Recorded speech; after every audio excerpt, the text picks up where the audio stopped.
Hello बच्चों, चलिए प्रश्न पढ़ते हैं। तो प्रश्न में दिया गया है ऑक्सीजन का मुख्यतः रिक्त स्थान के रूप में परिवहन होता है। तो इस प्रश्न की मुख्य अवधारणा के बारे में हम जान लेते हैं। तो यहाँ लिखते हैं मुख्य अवधारणा।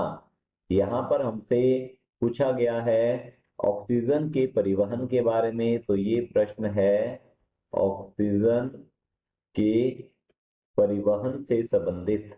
तो लिखेंगे ऑक्सीजन के परिवहन से संबंधित यह प्रश्न है।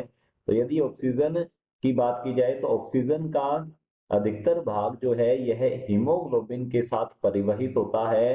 तो लगभग हम कह सकते हैं कि 98% भाग जो होता है, 98% ऑक्सीजन ऑक्सीजन हीमोग्लोबिन द्वारा ऑक्सीजन हीमोग्लोबिन द्वारा हीमोग्लोबिन द्वारा ऑक्सी हीमोग्लोबिन के रूप में ऑक्सी हीमोग्लोबिन ऑक्सी हीमोग्लोबिन के रूप में हीमोग्लोबिन के रूप में परिवहित होती है, परिवहित होती है।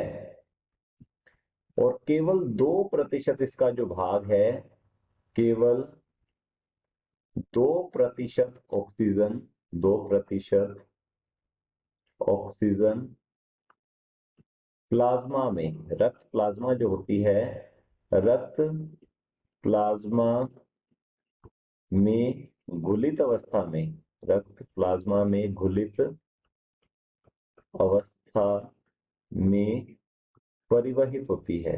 तो लिखते हैं यहाँ पर परिवहित होती है। तो इस प्रकार से ऑक्सीजन का परिवहन किया जाता है रक्त के द्वारा। तो हमारा जो प्रश्न है इसमें पूछा गया है ऑक्सीजन का मुख्यतः रिक्त स्थान के रूप में परिवहन होता है।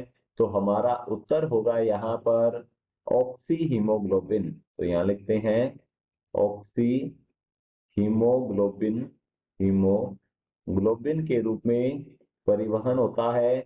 ऑक्सीजन जो है यह हीमोग्लोबिन के साथ जुड़कर ऑक्सी हीमोग्लोबिन का निर्माण करती है और ऑक्सीजन का मुख्यतः परिवहन जो है वह ऑक्सी हीमोग्लोबिन के रूप में ही होता है।